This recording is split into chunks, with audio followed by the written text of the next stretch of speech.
Hello everybody, in this video we're going to talk about how to solve a nonlinear system of equations using the method of elimination. Okay, so let's get into it. We have two examples.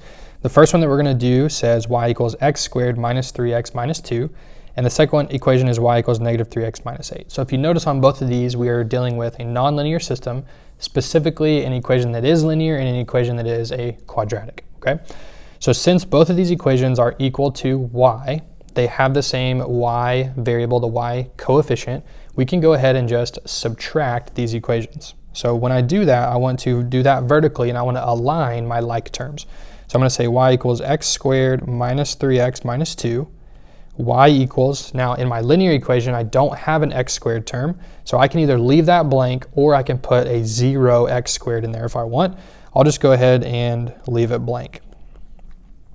All right, so now we have our two equations vertically aligned, and we are going to subtract these two equations because that will eliminate y. That's our goal, right? To eliminate one of the variables.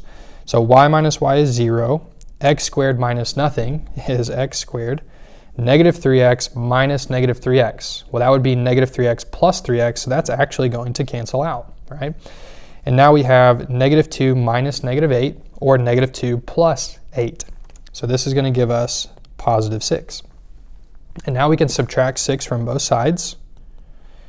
And we get negative 6 is equal to x squared. And now what we would do is take the square root of both sides. But here we run into a little bit of an issue because there are no real solutions to this example because we cannot take the square root of a negative number.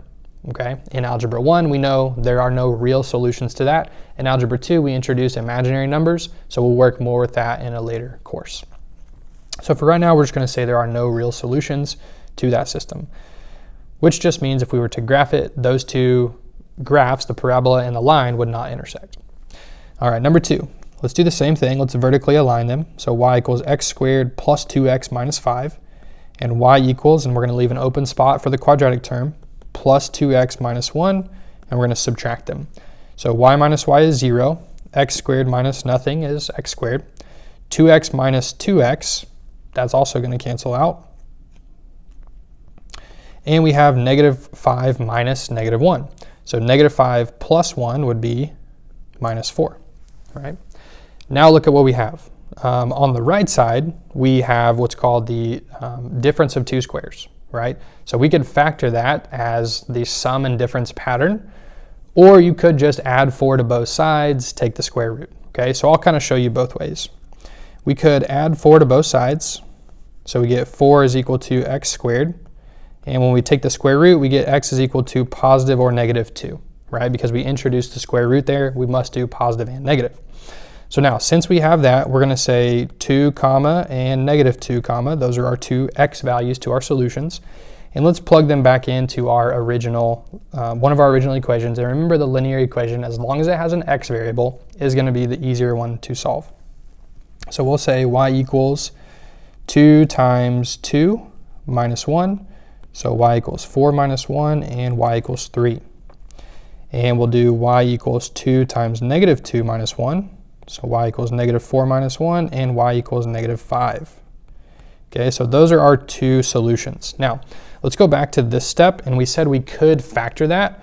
And so what it would look like is this. 0 equals x plus 2 times x minus 2. So that is another way to do that because the difference of two squares, x squared and 2 squared, which is 4, factors as the sum and difference pattern. So now in this case, we have factored it. It's equal to 0. We can use the zero product property. So we could say x plus 2 equals 0. So x equals negative 2.